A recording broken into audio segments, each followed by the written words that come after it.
Hello, hello, and welcome. Hello, hello, everyone. Hello, hello. How are we doing today? Thank you for joining us for our next lesson on A Streetcar Named Desire. If you can believe, it's our second to last or penultimate lesson on A Streetcar Named Desire today. We will be also finishing A Streetcar Named Desire and our study of it next lesson with a focus on love and desire, fitting as that is both the beginning and ending of the play. But today we are going to be looking at perhaps one of the most important themes in A Streetcar Named Desire, which is class, and its importance across the play in defining its characters as well as their interactions or lack thereof to a certain extent in the play. So this is part of our series, as I said, on A Streetcar Named Desire, of which this is lesson 9 of 10. And we will be, and if you have been with us from the beginning, hi IGCSE, thank you for joining us. I am well. How are you?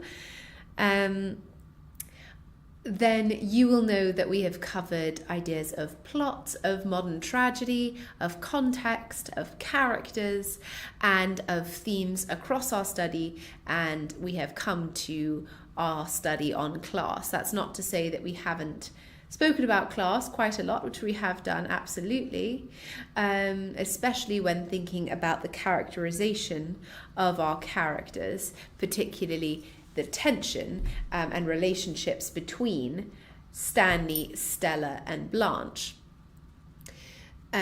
But we are going to be looking at it in more detail today and thinking about how we can analyze class. And having looked at a lot of the resources available to students at the time, it's clear that though class is absolutely fundamental to the understanding of this play, that it's often not considered a theme in its own right, but rather as informing other themes here, of, for example, tension, desire, power, etc. But class is really informing all of those ideas. So let's take a look at it. If this is your first lesson, as I said, this is 9 of our 10 lesson unit on A Streetcar Named Desire. We've also done many lessons on Othello, and from February we will also be looking at The Great Gatsby and studying much more of Key Stage 5 content across the year as part of our free streams for My Ed Space. So I'm the English teacher and one of the English teachers at My Ed Space, but our teachers across all subjects are going to be providing free streams across the year for different subjects, and that includes us giving you preparation or depth and breadth for your study of A-level or beyond, or preparation for A-level as well, as it's getting to that time of year where students start to think about what they're going to be looking at next year and what they hope to study next year. With this as well, we will also be offering cram courses closer to your exam dates, where we can think about preparing for the exams themselves, and there'll be a lot more content coming your way from that point as well. Okay, so we are going to get into this by firstly brainstorming about class. So this is an exam style question here at the top. How does Williams present class as important as in A Streetcar Named Desire? Or it's very common as well to say, explore how Williams or the playwright presents class as important, and use critical and contextual information to support your points as well.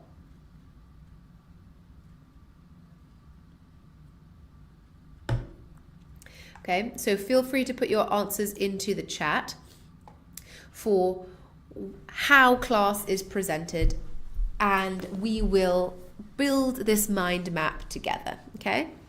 So, thinking a little bit about, there we are, about getting started here and how class is presented. Let's get into it with, For example, if we think about class, we have to think about the upper class. So, for example, the Southern Belles archetype, which Blanche superficially embodies and Stella has dispensed with. We also have this idea of Old South aristocracy.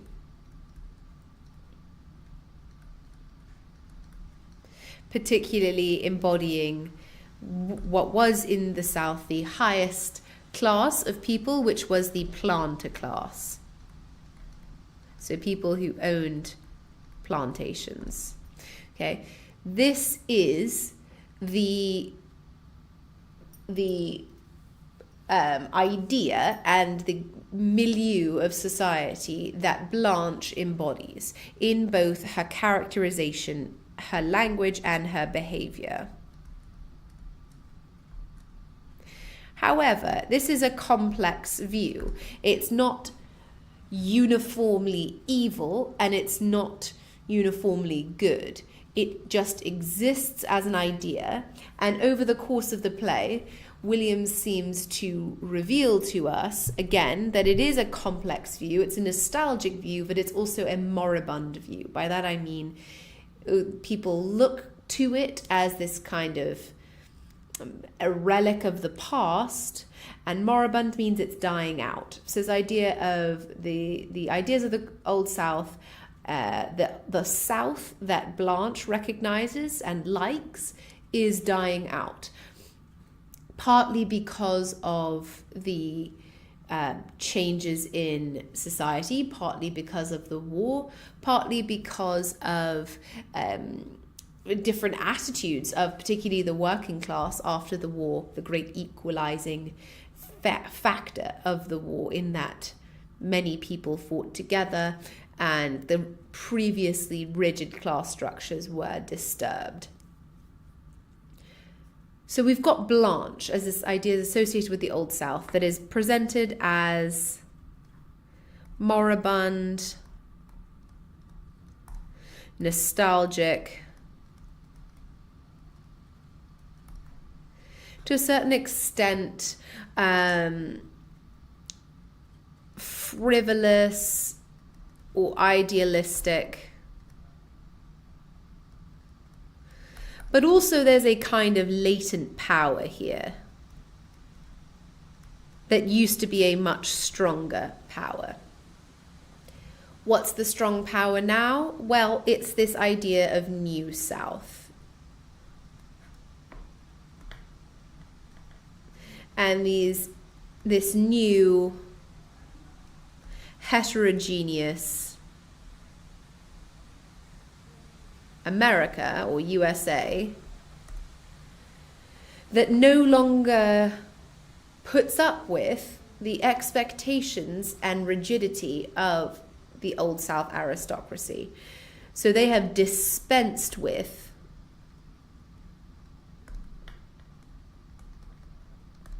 the Old South's power structure or hierarchy. And who is this but Stanley Kowalski, who is unapologetically working class,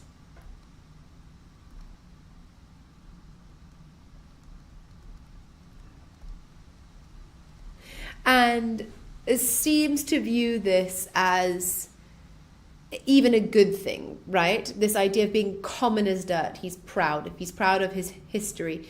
He's proud of his family history. He's proud of what he's made for himself in America. To the idea where he can be considered in some lights as some kind of working class hero who stands up against and defeats, and we can argue about whether that defeat should be as brutal, as violent as it is, the old order, and says, well, I'm just as powerful and important as anyone who was born differently than me, I have worked to make my own way, and I am proud of that. As opposed to Blanche, who everything is obfuscatory, right? Everything is veils, etc., as she tries to mask anything that's not associated with Belle Reve in a good way and the Du Bois name. Belle Reve, the plantation, the old place with the columns, this symbol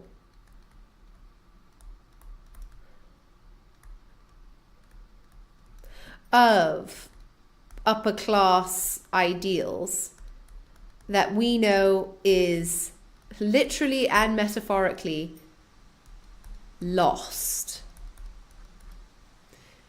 People like Stella have been pulled down off the columns, to quote Stanley, and she likes it, right? She's escaped from this, from Belle Reve and everything it represents, all of the rigidity and the demands of the upper class lifestyle for women in particular. She's left behind, and it's astounding Williams's level of attention to detail with names, because Belle Reve means beautiful dream.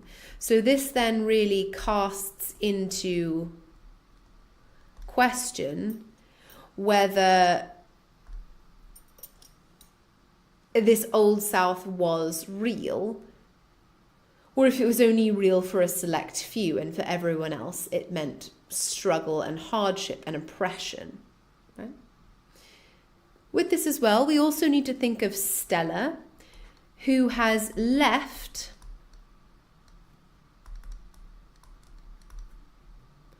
Belle Reve and married Stanley. And we've spoken about Stella as this kind of in-between figure who leaves what she was raised with and her position in society and descends, quote unquote, to Stanley's new life, a new position in life. So she forfeits all of the trappings of class for a real relationship and a modern life. And as such, she's rewarded.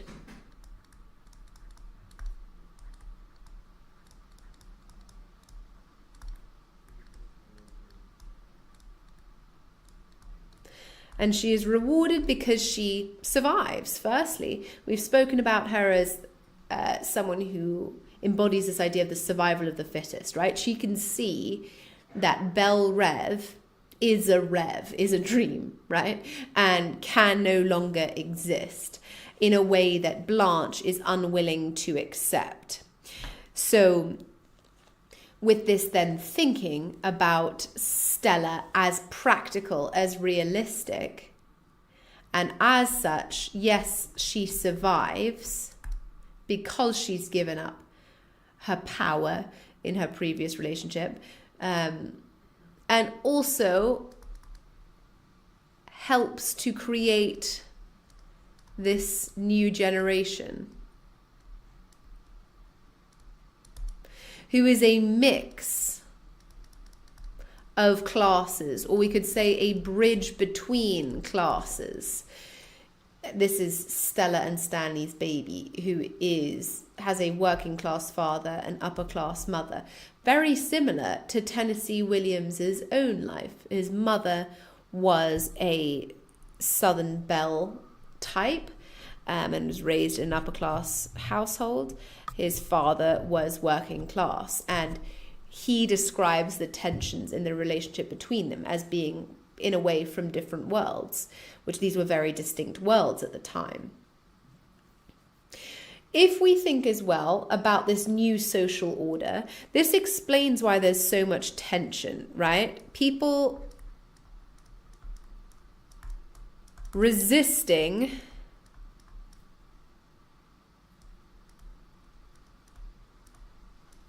the different kinds of power and wanting power for themselves. So, for example, Blanche's superiority over the working classes compared to Stanley's quoting of Huey Long, saying every man is a king. That raises up the working class and says there is no more kings and queens over us. It's us. Every man is a king. You all have your own power over your lives in a different way than the aristocracy would have let you previously. With this, we need to think about the future of class. This point, 1947, is a real period of transition for society. Post-war, soldiers returning home, resuming modern life, women returning to the domestic sphere, renegotiations of power that, of course, bring us into the second wave feminism and the next era of both feminism and modern life, with postmodernism, for example. Symbolized here by the baby as well as by Blanche's destruction. If Blanche is the past, then she has to die in order for the future to happen. By die, of course, we mean metaphorically here. With this as well, the language is very important to revealing something about class. The language of Blanche versus the language of Stanley is very distinct and shows their background, shows their class. And if we look at it from a language perspective, Blanche's language is very flowery and very esoteric at times. She uses a lot of vocabulary and she depends on the sort of flirtation and conversational banter that would be expected of a Southern belle. It, however, often sounds vapid, especially in contrast to Stanley, who, despite being brutal and harsh in his language, is much clearer and much more upfront and open. And Stella is as well, to a less harsh degree. Interestingly as well, of course, with class we have to think about Blanche's destruction. We also want to think about ideas of inevitability, right? If class here and these tensions are inevitable because they are linked to time and different eras of time progressing, then we also need to think of fate here as an element of class, being fated to one's class, and that contrasting to a newer view of class, which is much more about the meritocracy, which is about you make your own fate and you make your own luck. And this was aligned with the New South. We can also say that Stanley's power and strength make him this kind of Marxist hero. And a Marxist lens is going to be important for us as we look across this text.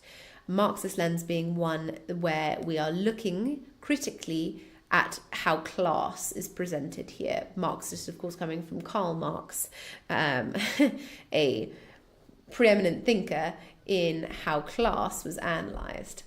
Not to say that this is cheering on any kind of class, but rather just looking at the power dynamics between class.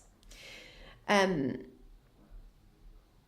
in this way, Stanley's power and strength can be presented as this kind of working class everyman who heroically defeats the systems of power that oppress him. And it's been cited by a critic that in some instances there have even been cheers at Blanche's rape scene, because metaphorically, for a Marxist audience or with a Marxist lens, that would be Stanley, the good guy, destroying permanently the systems of power that oppress him. So a really wildly different way to look at it than one would with a feminist lens, for example. And as usual, this means that we are going to spend some time looking at some lines of argument here and thinking about how some lines of arguments we've looked at and also some new lines of argument will support us in thinking about class as important in different ways. So in blue at the top, it says here, the tension between Blanche and Stanley reveals a tension between the dying Old South and the emergence of a new social order. Apologies. So what does this mean? This means that Blanche and Stanley become embodiments of their own class, and their tension between these two characters becomes a metonym or microcosm of the tension between the Old South and the New South emerging, where over time, when this Old South ideas were dying out, there was tension between who used to have power, who was taking power now, and how everyone had to renegotiate those power dynamics. So people who previously would have expected to be the employers and to be expected to be raised above others were suddenly completely equal with those who were their workers, or even their enslaved people whose work they benefited from in terms of thinking about enslavement. And now everyone is considered equal. That requires quite a moment of tension in the change there. Or perhaps not requires the tension, but certainly requires a moment to renegotiate those power dynamics. And it's interesting because we can see across the whole text the tension between them. For example, Stanley saying in his first interaction with Blanche, "I'm afraid I'll strike you as being the unrefined type." So he knows what she expects from conversationalists, from Stella's husband, etc. And he acknowledges that, but says and declares that he is not that. They are not from the same background, and he knows that Blanche will be arriving with stereotypes of him and will be expecting to condescend to him. But he is claiming this unrefined description and making it no longer a reason to oppress him. He is subverting these expectations of Blanche in that he is saying, yes, he is perhaps unrefined to her because he doesn't have the same education, doesn't have the same etiquette and background as her. So to her, he knows that she will view him as uncivilized, is the way she later says it. And he doesn't care because he knows that someone like him now has equal power and opportunity to someone like her. Whereas previously, the idea of him being unrefined would have justified and cemented and validated his position as submissive and subservient to her in terms of class. And now he actually has power over her. And he, despite his background, can still have power and position equal or even over Blanche. With this as well, their relationship as they speak, we can see how previously damning behavior is now part and parcel for these dynamics between them. And Stanley, whereas previously, in previous generations, perhaps his ancestors would have yes ma'amed and no ma'amed Blanche, now he speaks to her as an equal. And interesting if we think about Blanche and Stanley as representations of their class here, because she says, would you think it were possible I would once considered to be attractive? So this idea of expectation. She is this Southern belle who is glamorous and beautiful, and he is meant to be in awe of her. He is not, and he is not going to play the part that she expects him to play.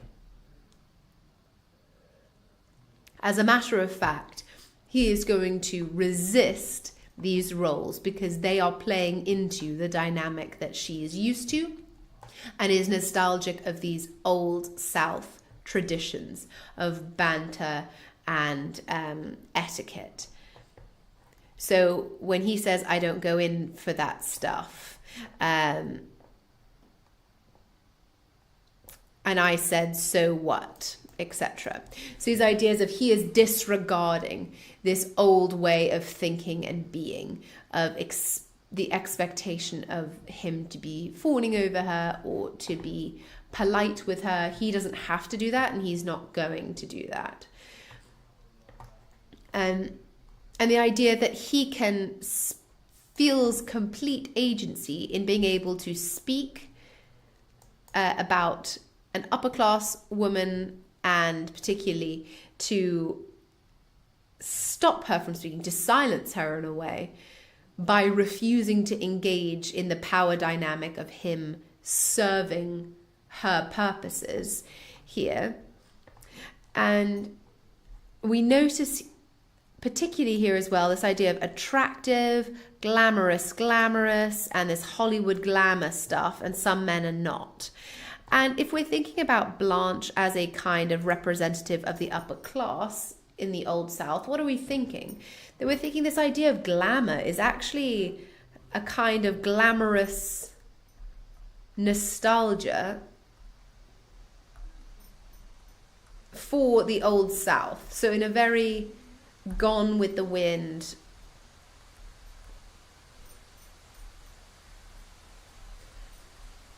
way, and of course Gone with the Wind was later. Hi Mimi, thank you for joining us.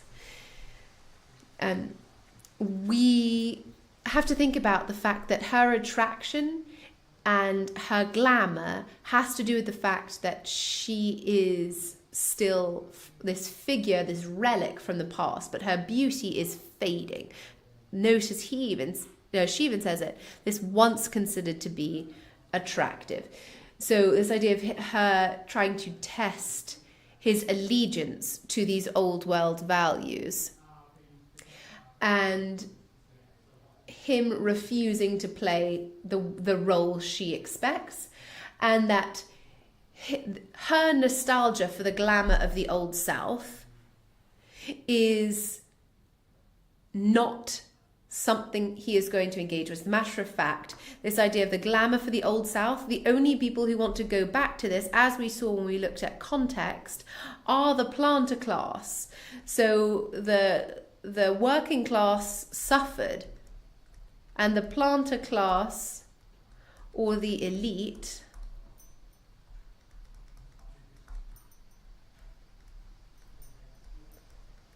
are nostalgic for this past. But of course they are. They were owning plantations and benefiting from the oppression of enslaved people, right? And of the oppression of the working classes.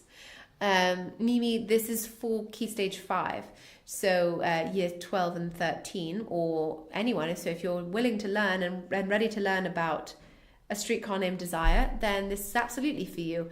But if you're looking for a year 10 or year 11 stream, this is a GCSE text. So it depends what you're looking for. Willow, hi, thank you for joining us. So the planter class are nostalgic. So here Stanley is kind of bursting this bubble and showing the difference between the working classes, who is still oppressed and were servants and enslaved people during the Old South's tenure, whereas now they have some kind of power for themselves. So he's not thinking about the past as glamorous. He is thinking about it as okay at best, right? He said your looks are okay. He's not longing and seeking for that, and he's also not going to submit to the role that she wants to play. Literature, yes, Mimi. With this as well, Blanche also talks about the papers with Stanley, talking about the loss of Belle Rev. So in this section here, the poor thing was out there listening to us, and I have an idea she doesn't understand you as well as I do. All right now, Mr. Kowalski, let's proceed with without any more double talk. I'm ready to answer all questions. I have nothing to hide. What is it? There's such a thing in the state of Louisiana as the Napoleonic Code, according to which whatever belongs to my wife is also mine, and vice versa. Bear with, I've got a computer glitch. I just got to reset my monitor. Apologies, everyone. Hang on. Okay, bear with again, the other monitor.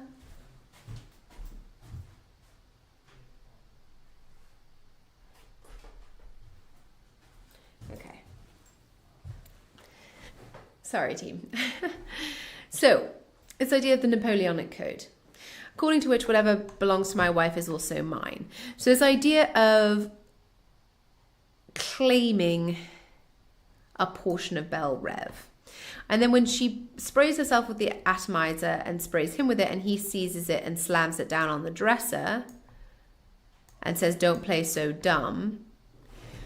This is interesting again, because again, he's not playing the role she expects. She's trying to semi-innocently flirt with him in order to essentially avoid the question. And he won't let her do this. And he's also now demanding the information and the truth, to which he has access. Previously, his class would have prevented him to have access to the information of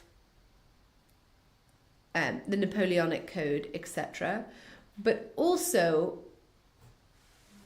he would be at disadvantage because he would not be able to own property like this. And even ideas like voting previously were limited only to land-owning gentry in America. So there were only people who could vote were people who owned property. Stanley, in previous generations, would not have been that.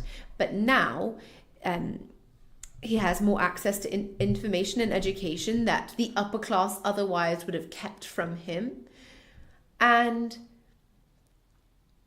he also is able to make a claim on somewhere like Belle Rev. He says, Stella deserves half of the money, the revenue from Belle Rev. And as a result of the Napoleonic Code, that's also mine. So no, he wasn't raised in Belle Rev or anywhere like that, but he now has access to those kinds of places. However, he's still at a disadvantage because at this point in the play, Blanche is still talking circles around him, and she uses phrases like, "Mr. Kowalski, let us proceed without any more double talk." That kind of esoteric, flowery language in order to put him at a disadvantage because he can't speak as eloquently about ideas like Belle Rev, having never been there, never known anything about that kind of lifestyle, than she can. So she thinks they will need to, that he can be distracted from this, or that he doesn't know anything about this. But he persists and demands the money and the information. It's interesting because the upper class at this time benefited from the ignorance of the working class. And by ignorance, I mean the lack of opportunity of education that they had there, the lack of exposure to ideas like ownership. So the working class was barred from education and from opportunity because the upper class preserved it for themselves. So here, a Marxist view would say that Stanley is advocating for himself here, standing up to this frivolous person who is trying to hide information from him and maybe trying to not give him his fair due, and he is not allowing her to get away with that. Willow, yes. So for this line of argument, we're saying that across the play, the tension between Blanche and Stanley is class tension between what Blanche embodies, which is the dying old South and its values, and the new South, which is powerful and strong and gaining power in society and taking it over. Absolutely. This is one idea within class. We're going to look at more of them. So that's interesting as well there. And then as well, I'll have a look at them first. The touch of your hand insults them. So this idea that this is talking about the love letters here, but Blanche saying that his touch is contaminating. He and what he is doesn't have any right in her mind to touch her things. So here her level of superiority suggests that she thinks of him as something contaminating and as someone contaminating to the fine ideas that she has about her love letters. There's something that he, in her mind, could never understand. Now, interesting because, of course, Stanley and Stella do have a loving relationship, albeit not perfect by any means, but they do have a successful relationship in their minds. Whereas Blanche, all she has is yellowing letters yellowed with antiquity about love. So interesting again, and this conflict, he insists on having and expecting and demanding this with very forceful language, and her resisting, but relying in that resistance on insulting and viewing the working class Stanley as inferior to her and as someone who is unevolved and uncivilized. So exactly as he says, but he owns it and she insults him with it. And this is taken a step even further when Blanche confronts Stella about her choice in husband. She says, well, if you'll forgive me, he's common. Stella says, well, yes, I suppose he is. Suppose you can't have forgotten that much of our bringing up, Stella, that you just suppose that any part of a gentleman's in his nature. Not one particle, no. Oh, if he was just ordinary, just plain, but good and wholesome. But no, there is something downright bestial about him. You're hating me saying this, aren't you? Go on and say it all, Blanche. He acts like an animal, has an animal's habits, eats like one, moves like one, talks like one. There's even something subhuman, something not quite to the stage of humanity yet. Yes, something ape-like about him, like one of those pictures I've seen in anthropological studies. Thousands and thousands of years have passed him right by, and there he is, Stanley Kowalski, survivor of the Stone Age, bearing the raw meat home from the kill in the jungle.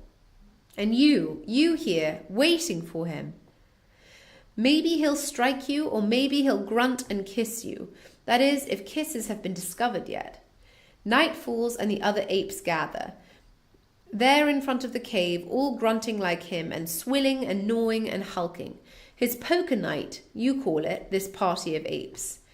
Somebody growls, some creature snatches at something, the fight is on. God, maybe we are a long way from being made in God's image, but Stella, my sister, there's been some progress since then.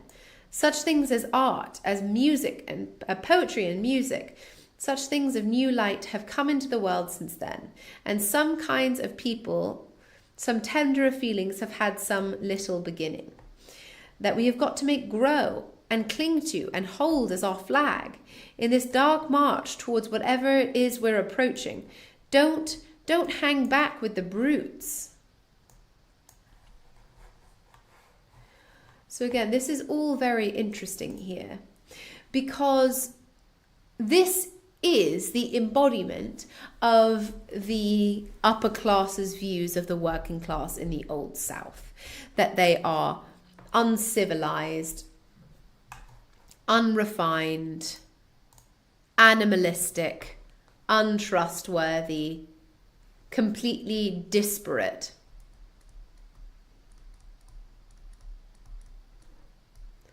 from the upper classes. And this was one of the ways that the upper class justified class hierarchy, was that working class people were fundamentally different from upper class people, and that there was no sense mixing the two of them because they had different interests, different levels of evolution even, and shouldn't mix. So here with this then, we're seeing her absolutely embodying that view, or her absolutely embodying that view. And look at the language around animals here, and animalistic language or imagery here, or bestial imagery. She is describing him as ape-like because she's saying he's unevolved. And it's quite, in her mind, an apt comparison, because she then draws in ideas like bearing the raw meat home from the kill in the jungle. That is where we first see Stanley, is throwing meat to Stella. The poker night where they are drinking and carrying on, and then in a moment there's a fight, right? So this extended metaphor of him as an ape or as some kind of animal encapsulates this stereotypical view. And the then contrast here, juxtaposed, is this new light and poetry, music, tenderer feelings. Here, God's image.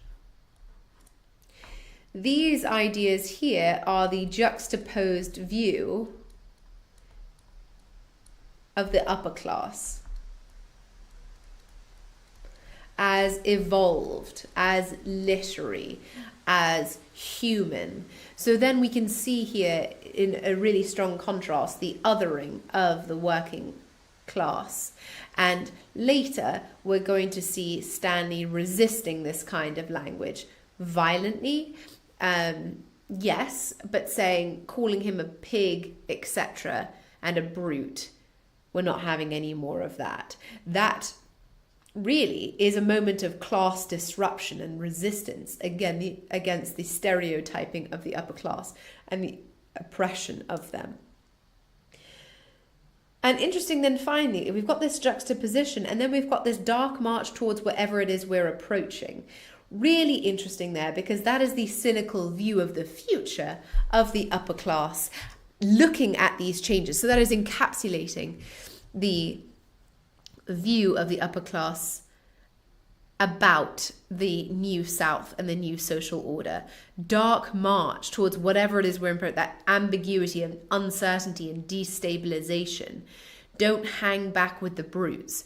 So this idea of don't align yourself with the working class and the unevolved. Interestingly though, in as much as she can recognize that something is that we're approaching, she doesn't realize that it's not her, but Stanley who will triumph in this new social order. She thinks her tenderer feelings, God's image, art, poetry, etc., that those things will preserve her status and her life in this new social order, but it will not. And it will be Stanley with openness and brutality and resistance and hard work, unlike Blanche, who isn't shown to be working hard at any point in this play. And as a matter of fact, when she is working, is not fulfilling her expectations of what her job should be. And as well, with this class tension, Stanley calls Blanche out and says, I've been on to you from the start. So this idea of him recognizing the oppression of the upper classes, the subjugation that Blanche is attempting to do, and it doesn't work. Not once did you pull the wool over this boy's eyes. You come here and sprinkle the place with powder and spray perfume and cover the light bulb with a paper lantern, and lo and behold, the place is turned into Egypt, and you are the queen of the Nile, sitting on your throne and swilling down my liquor. I say, ha, ha. Do you hear me? Ha, ha, ha. He walks into the bedroom, and Blanche says, don't come in here. Interesting here, where he's saying, you can't deceive me. So this here, the glamorous nostalgia for the Old South, I'm not buying into that. As a matter of fact, I am looking at this grittier, more realistic, new modern world and saying, this is it. This is the one for me. And I can make my way here, and I can accept the fact that this is the future, whether or not it's nice for everyone. And interesting, this place is turned into Egypt and you're the queen of the Nile. This idea of Egypt being the classical world, right? And her as this Cleopatra-esque figure. It's almost like he's saying, this isn't the old world anymore, honey. You're no longer sitting on a throne. And that throne is symbolic, right? Thinking about her position in society as throne-like is apt. Because she is, as a Southern belle in her own time in the Old South, yes, metaphorically she was on a throne. She was in the elite of society with all of the power in a monarchy level of power and control over the working classes, whereas now he's deposing her and saying, this is no longer life. You're acting as if we're in the past. We're not. And no matter what you do, spraying perfume, covering the light bulb, etc., we're not going back to that old world. And you can't have power over me anymore. And interesting, the juxtaposition between the sitting on your throne with the swilling down my liquor and the language of that swilling, comparing her to like a pig almost, or an animal there, swilling it down. It's quite crass language. And then his liquor, so this idea that ownership and possession has changed from sitting on your throne to swilling down my liquor here. And I am now in charge. And then as well, with this tension between the old and new South, this idea of they've had this date with each other from the beginning then takes on a new class element as well, doesn't it? In the think that if there's going to be a new South, it's going to absolutely butt heads with the old South. And it's inevitable that the new South, the one associated with modernity, with diversity, with a new social order, with the proletariat, etc., is bound to happen and is absolutely inevitable at this point.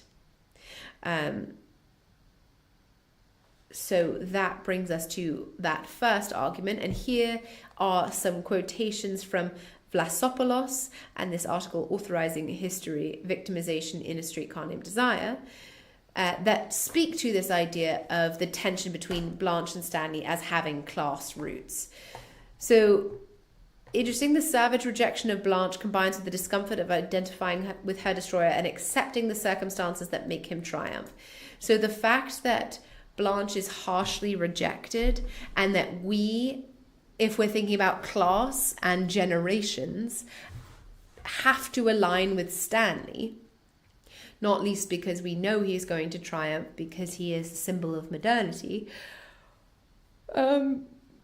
that makes us complicit in the defeat of the Old South, and also makes us a little bit more reticent to champion the New South, right? When we think about the victimization of who loses in that struggle, and the fact that that struggle was violent, metaphorically.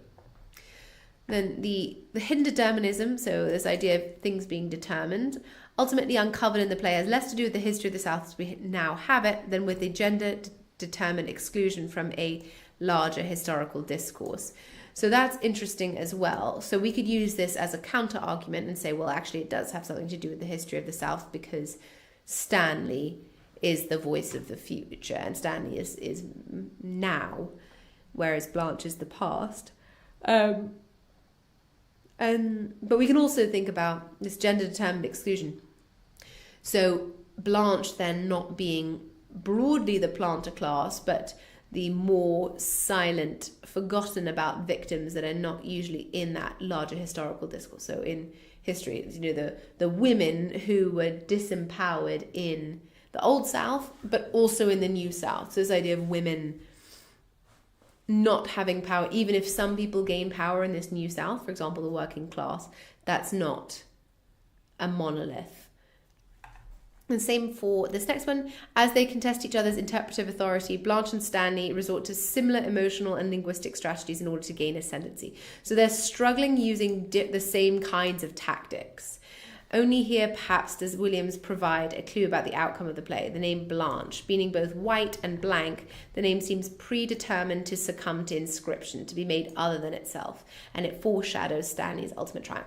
So this idea that he's associated with bright colours, she's associated with white, this idea of white as something that can be written upon. So Stanley writes Blanche's fate in his actions and in her eventual capitulation. Same with the next one, the two levels of discourse. Blanche's evocative, diffuse, evasive language and Stanley's direct, seemingly factual speech point to a distinction based on gender and class that for a time works in Blanche's favour but ultimately defeats her. So this is quotations used to back up how their language is used as indicative of their class. The same with Stanley admits he was never a very good English student, but he immediately tries to erase that failing by making Blanche feel its irrelevance to his dominant position versus his higher class English teaching sister-in-law. So he, yes, was never a good English student. He is, as we've seen, the unrefined type, but he is showing Blanche that no longer matters. He is still dominant over her, whereas previously, in many ways, she would be dominant over him. As in this one, Blanche is very much in control of Stanley as she relates the history of Belle Reve, one which he cannot hope to encompass as a comprehensible text. So this is when she is in power, is in talking about the past, because the past is when she had power and she has knowledge of it. He excuses his attack on her as the necessary action of the provider, since he and Stella will have a baby who will presumably continue the story of Belle Reve beyond the graveyard. So this idea then of his actions being justified as he resists the oppression of the past in order to create a future that's more fair for his child. And then his famous line, rationalizing the rape, symbolizes both the struggle for mastery that he and Blanche have engaged, leading to the crucial combat and his ultimate reduction of her to the whore of his history who provokes and yet enjoys another encounter. So this idea then that his rationalization of the rape, that it's been we've had this date since the beginning, summarizes the fact that they've been struggling since the beginning. Of course they have, because only one of these two Souths can exist. But also this idea that all of this is predetermined and leads to her destruction. That's viewed as justified by him. We can also look at Stella and Stanley's relationship as highlighting the renegotiation of class dynamics in the post-war period. Like Blanche, Stella previously would have had much more power over Stanley, but in this time period, she actually now has to adapt to him. If he is the future and she wants to survive, she has to adapt to his life, etc.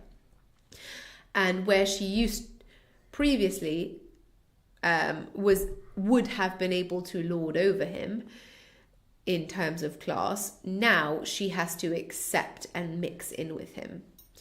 So here Blanche says, I brought some nice clothes to meet all your lovely friends in. I'm afraid you won't think they're lovely. What are they like? They're Stanley's friends. And then this is a slur about Polish people, so I won't actually say it. They're a mixed lot, Blanche. Heterogeneous types? Oh yes, types is right. So this idea then that she submits to his society now, which is a mixed society. So mixed race, mixed culture, mixed class, mixed background, mixed everything. Whereas previously they would have been in an extremely elite and tight circle of people who were only like them, upper class people. Whereas now she has to accept this new position in society as the wife of a working class person. She is now surrounded by working class people. And this idea of types, this mixed lot, suggests that they are very different from her and the kind of society that they used to be in. Contrast between heterogeneous and homogeneous, which would have been the society that Blanche and Stella were raised with. And feel free to put any questions into the chat as we go. Stella says, you'll get along fine together if you'll just try not to, well, compare him with men that we went out with at home. Is he so different? Yes, a different species. So again, this is something that Stella says before Blanche says it to her. This idea that he is fundamentally, intrinsically different from Stella, Blanche, and their previous society. A different species suggests that he's not human like them. He is something else. So this again shows the entrenched class divides that Stella can understand because she has been in both and feels the need to explain to Blanche because Blanche would never have associated with anyone like Stanley before. Blanche also says, I'm not going to be hypocritical. I'm going to be honestly critical about it.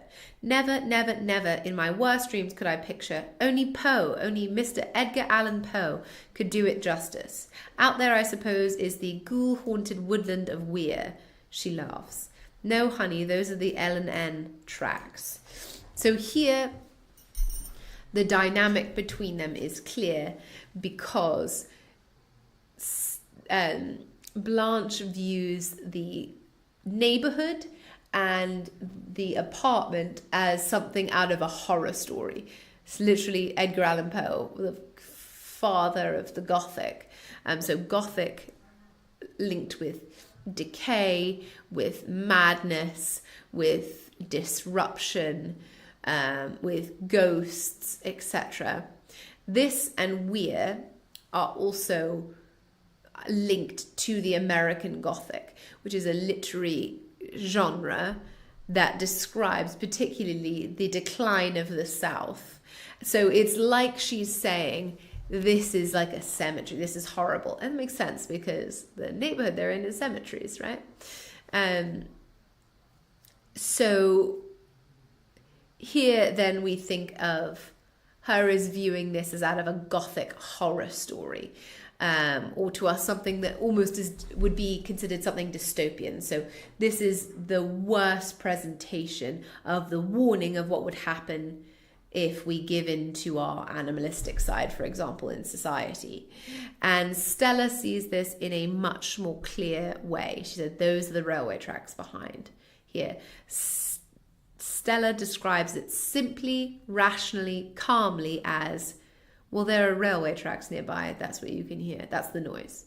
And she's clearly accepted it and it's normal for her. She's accepted, in other words, railway track modernity. Remember, this was when there was the expansion of railroads, particularly in the South, which contributed to the Southern boom at the time, and the New South as a developing idea as well. Whereas for Blanche, with this very esoteric description, this is literary for her, and for Stella this is realistic. So the juxtaposition between these two characters in terms of what they'll accept. This as well, Blanche says, an officer, a master sergeant in the engineers corps, those are decorations. He had those on when you met him? I assure you I wasn't just blinded by all of that brass. That's not but of course there were things to adjust myself to later on, such as his civilian background. Okay, so here, when we think about Army, Navy positions, Officers, like master sergeants, were generally upper class people, and that would have been appropriate society for a Southern belle. So, for example, near air bases where there are upper class society communities, the officers would be the people who would mix with the Southern belles. That would be appropriate society for them. Whereas the soldiers, just the normal soldiers, were not considered of equal status with the Southern aristocracy. So here, Stanley, who is working class, is a master sergeant, so has this position of an officer. This is the high position, but this is due to the changes in the dynamics, particularly of the war, the Second World War, where people weren't necessarily just promoted for their class anymore, but rather clearly he earned this position through, it seems like, his bravery, because he's got lots of medals. So he was promoted as opposed to given a high position because he was upper class. And so seemingly, to a first impression, he would be an appropriate match because he is an officer and she's a Southern belle, Stella. But Stella says, I wasn't blinded by all the brass. So she wasn't attracted to him because of his supposed status.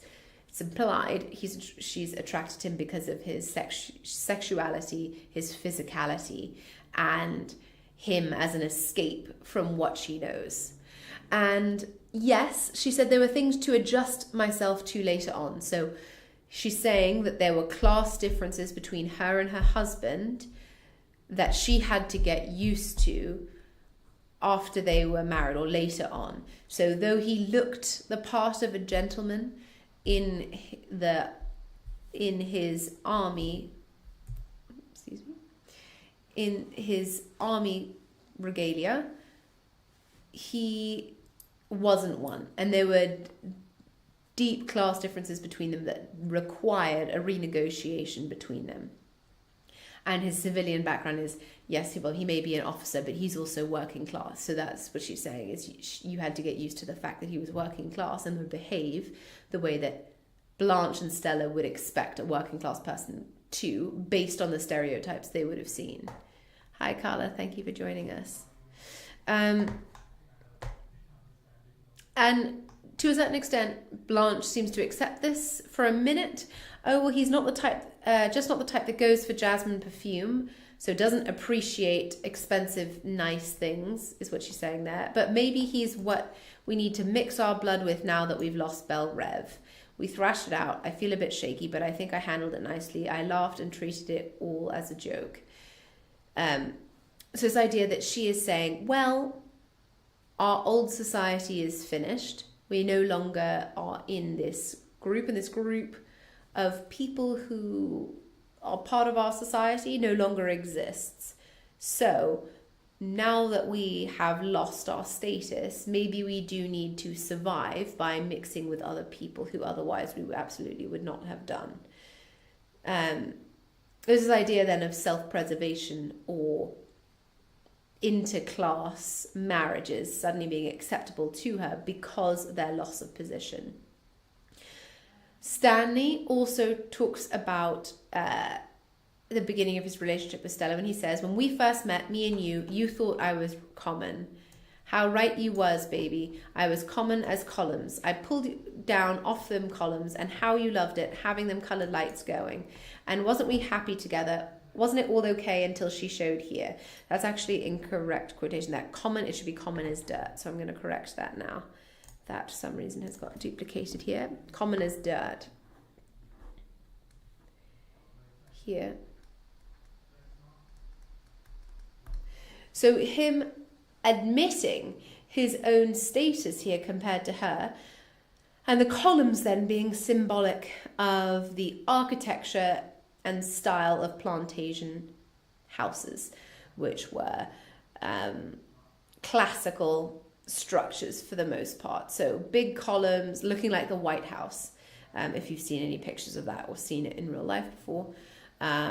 which was itself based on sort of Greco-Roman architecture. So these positions and symbols of status and power.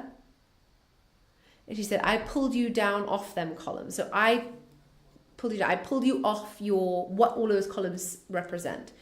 Status, elitism, stereotypes, hierarchy, position in society, and how you loved it, having them colored lights going. So what has she exchanged it for? Satisfying romantic and sexual relationship, fulfillment of desire. We were all happy until she showed here. So this idea of Blanche literally being this kind of grim reaper here, who's an intrusion and a threat to Stanley's way of life. So this idea that the hierarchy had broken down, everyone was happy with it, and these vestiges of the past, this memory of the past, returns and ruins everything. Stanley also demands that Stella comes down to him, and we've spoken about this several times before. I want my baby down here, calling her Stella, Stella.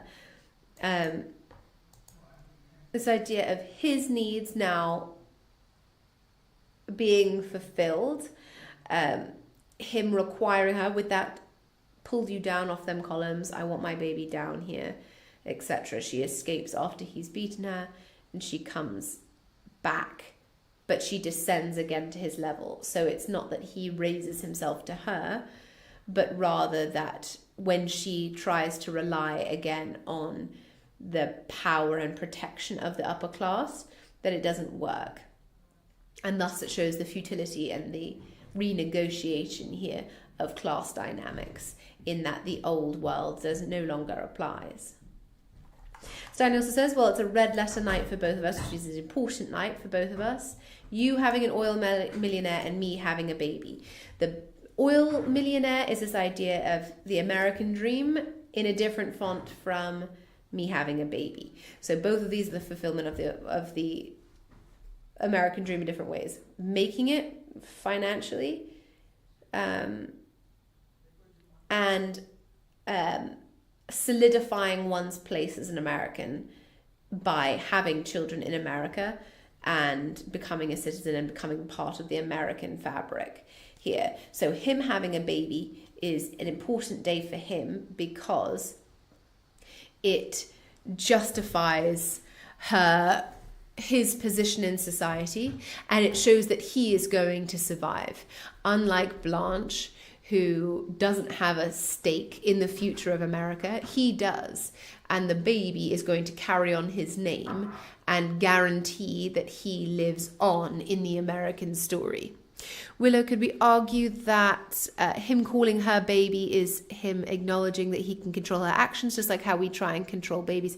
I would say it definitely highlights something about the power dynamic, absolutely. Not that he consciously views her as a baby, but certainly this idea of the power dynamic here, and he calls her baby throughout, is, yes, it's meant to be endearing and loving and sweet, but it's also infantilizing her, absolutely, which shows the power dynamic between them is much more heightened than a more equal relationship would be. Yes.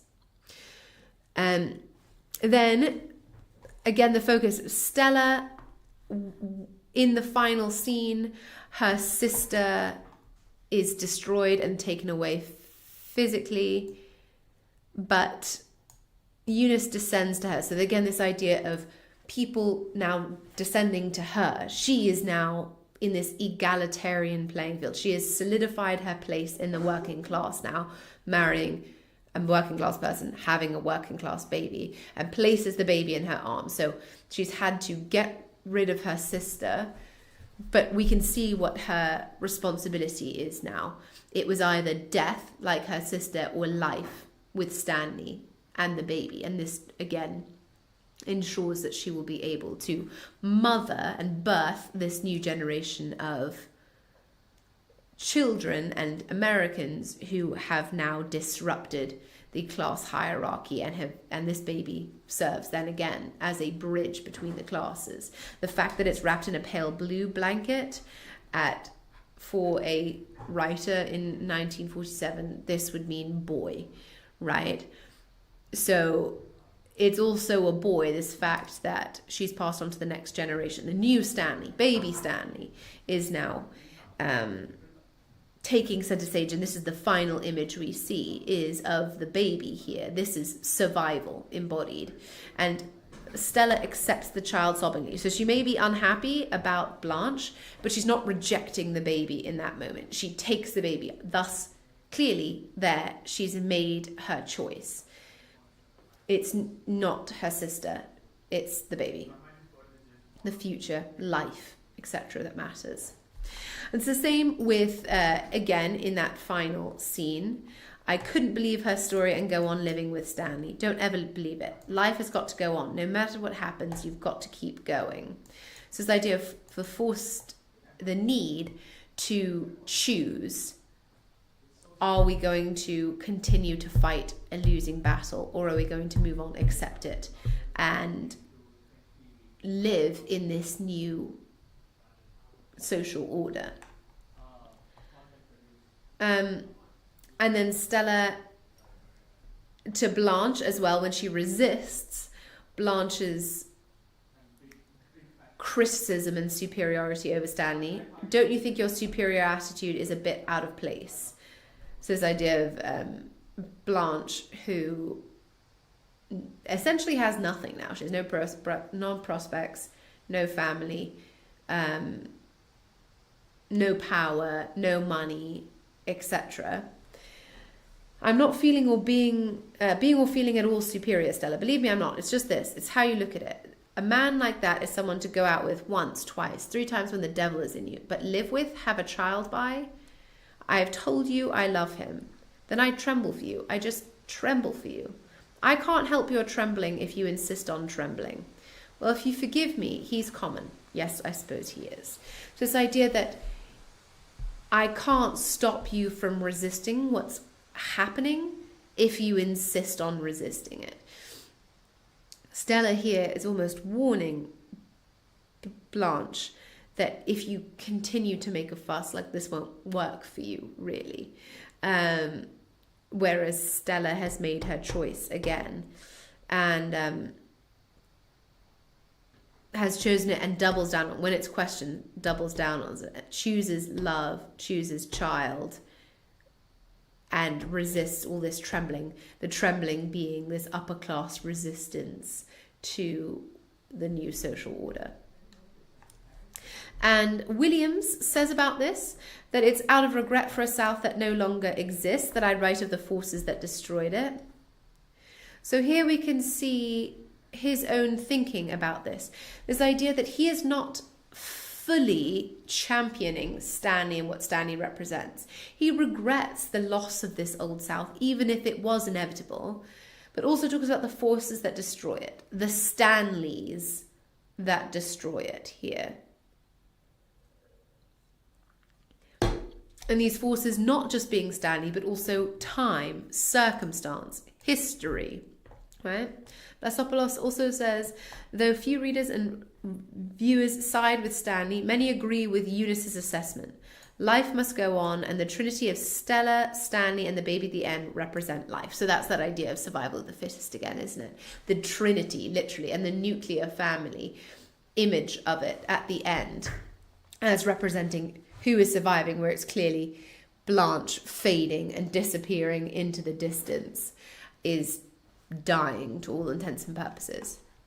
Ahmed says that Williams uses Blanche and Stella's dependence on men to expose and critique the treatment of women during the transition from the old to the new South. So this idea then of, yes, again, women in both of these, both the women of the Old South suffer and the new women of the New South suffer as well. And Stauenhaus says the fate that befalls Blanche doesn't befall Stella because she lowers herself to the working class. So the idea of, again, the reasons why Blanche and Stella's fates are different at the end there. A good quote to use for the end. Then here, this is a different way of looking at Stanley, that if you are very much against Stanley, it might be difficult to think about originally, but this is thinking about him as the symbol of the new face of American culture, and perhaps a Marxist hero. So him here as fundamentally proletariat here, roughly dressed in blue denim work clothes. This is before he even has that longer description of him sizing people up and being kind of rooster amongst hens, etc. Here we have him associated with working class culture immediately, with roughness, with durability. Blue denim was a newer fabric made for working class people, for factory workers, for cowboys, for farmers, etc. So not aligned with upper class people at all. Of course, now everyone wears denim, everyone wears jeans, regardless of class, but here and originally it was made, thinking about the origins of Levi and denim in general, was for workers, so associated and embodied clothing being linked to class here. We've seen this quotation before. Never was a very good English student, but here we can see that the reception of this is changing and that it doesn't matter anymore. This is buying into this idea of the meritocracy, American meritocracy, and the American dream, in that anyone, regardless of their background, can make it in the land of opportunities if they work hard enough. Meritocracy. People who work hard get ahead. Nowadays, we think more about the myth of the meritocracy because there are so many factors that influence whether people get ahead or not in society that don't have anything to do with how hard they work. But in this instance, in this time period in America, meritocracy for sure. The same for defining this new face of American culture is Blanche dubiously wonderful, honey. I don't like a bed that gives much, but there's no door between the rooms. And Stanley, will it be decent? Stanley is Polish, you know. Oh yes, there's something like Irish, aren't they? Well, only not so highbrow. They both laugh again in the same way. So they're making fun of him because Polish people, Irish people, Spanish people, as we can see, Pablo, or South American, it's suggested he is, are viewed as not American. Now, that's not to say that they're not accepted into American culture at a certain point, but they were viewed as fundamentally different from American. As a matter of fact, Polish people, Irish people were often given the worst jobs, along with black people as well, and people of colour, because they were viewed as immigrant and people of colour in the same kind of bucket, and then black people and formerly enslaved people were another further level of disenfranchisement after that, and marginalization. But that is important defining there, thinking about these new groups who are now becoming part of the American culture. This is also linked to the immigration acts of the time, which started to put limits on particularly immigrants from Eastern Europe, from places like Poland, as well as places like Italy, that was discriminatory in order to prioritize people from places like France or England, and started to put quotas on how many people could come from each place. So someone like the Duboises or the Dubois, with their ancestry that was associated with early French settlers and their clearly generations deep American history, would be viewed as very different from these newer immigrant identities. And we can see that the stereotypes are associated here. Irish people would have been associated with negative stereotypes here, and here they're suggesting that Polish people are a step below that in terms of the intensity of the stereotypes they would have believed about them. Even Stanley is Polish as justification for the reason that there's no door between where Stella and Stanley are sleeping and where Blanche is sleeping.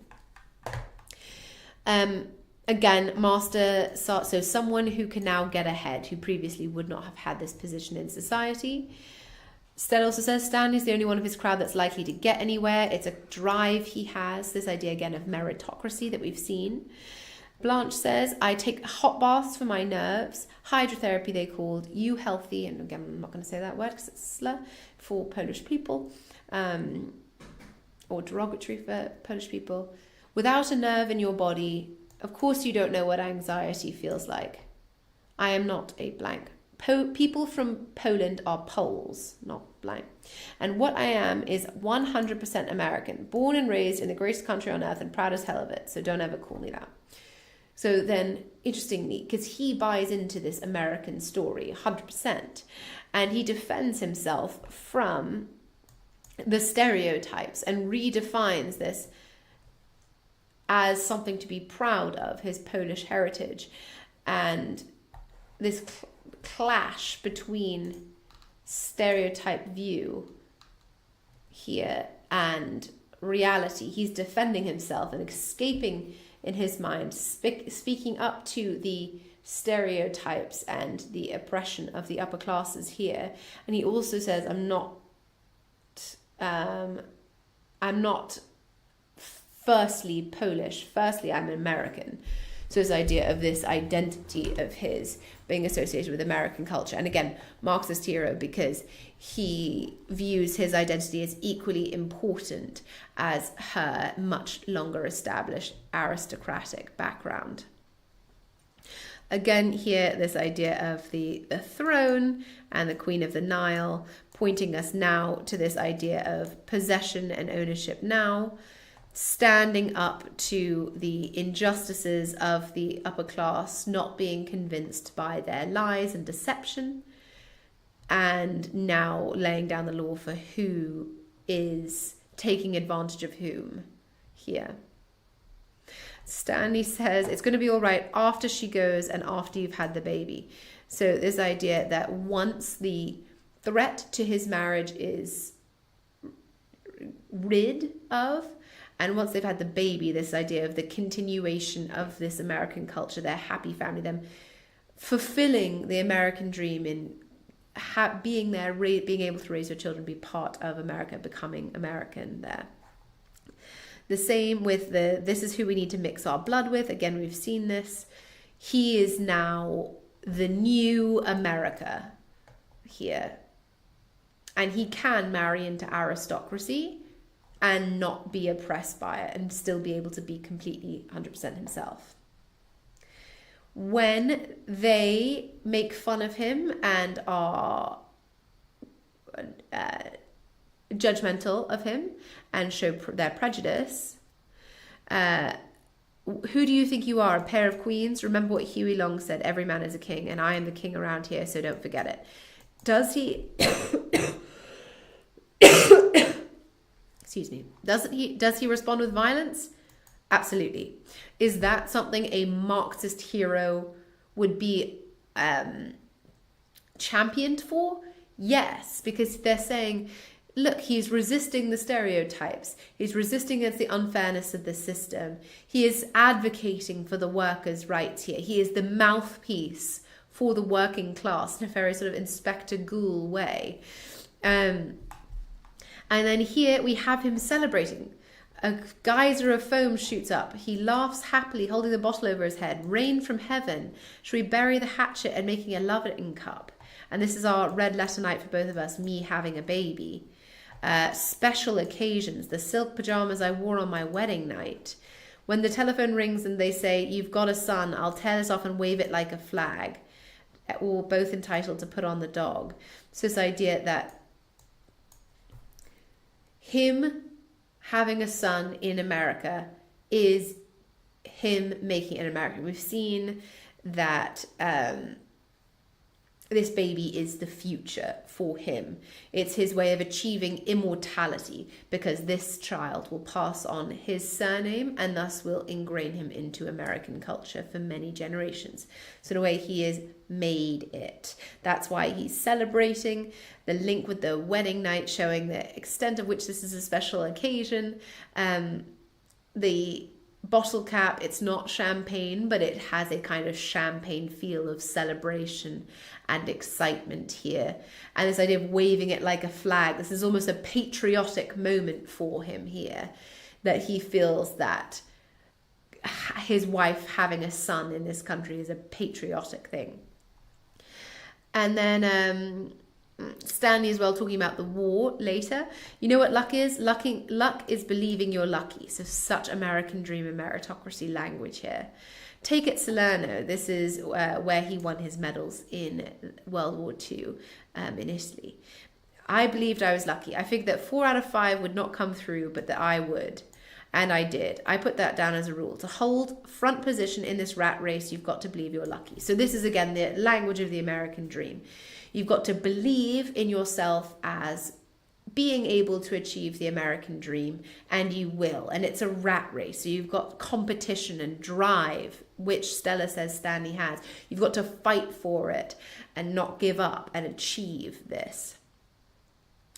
And then there's some quotations here that will show what this does for us here. Adler, for example, saying, just as the plantation served as a symbol of the past, Stanley and Stella's baby stands for the way the working class ethos will be carried into the future. So this for him is victory.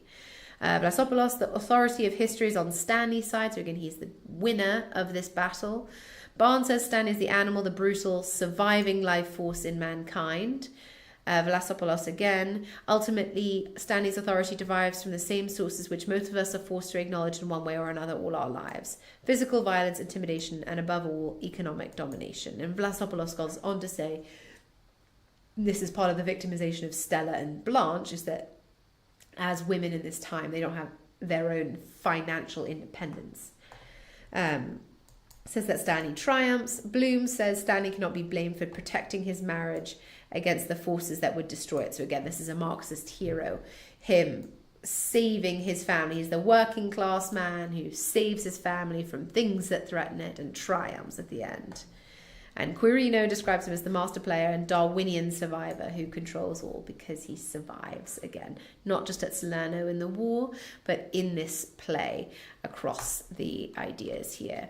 And then finally, I want to take a look briefly before we finish at this future vision of class, because this is the moment we're left with. Eunice descends to Stella and places the child in her arms. It's wrapped in a blue blanket. Stella accepts the child sobbingly. And again, we've seen this already, but these ideas of this is the image we're left with, this is the baby. The baby is what? The baby is life. The baby is the next generation. The baby is the bridge between the classes. The baby is hope for the future. The baby is survival. So if we think about finally, how we can think about ideas about class is really all about the presentations of the characters and the relationships between them that show this. I think it's helpful to think about the ending of the play and how we see that Stanley, whether or not we like it, triumphs at the end. He is this kind of class, working class hero at the end that through a Marxist lens would be championed. And with this as well, we want to think about why Blanche is defeated. It's because of her class, her as a moth, her on this trajectory going to Elysian fields. She is dying out because of her class, not just her class, but her unwillingness to give up the power, the superiority, the privilege of her class and to adapt to this new egalitarian lifestyle. And as a result, she is destroyed to make way for this new social order that will not allow for the same oppression and restriction as the upper hierarchy depended. That brings us just to the end of our lesson. I hope you found this useful for thinking about how you can look at class with A Streetcar Named Desire. Our final lesson on A Streetcar Named Desire is this time next week for a focus on the theme of love and desire in A Streetcar Named Desire. And then after that, we will have our transition into looking at The Great Gatsby. So this is something that you can look at for coursework if you're looking at EdXL, and in some cases is a set text for AQA or for OCR as well. So then we can think about how differently to think about that text as a kind of master study into it. Feel free to put any further questions in the chat, but otherwise, thank you so much for your attendance and for your contributions today. I hope I see more of you in our lessons going forwards. And as you know, we run these lessons every Wednesday from 6:50 to 8:20 on a Wednesday.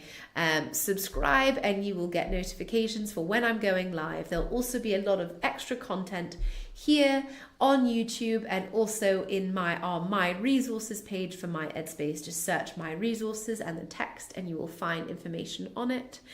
And again, thank you for joining us today and look forward to seeing you next time. Bye for now. Bye.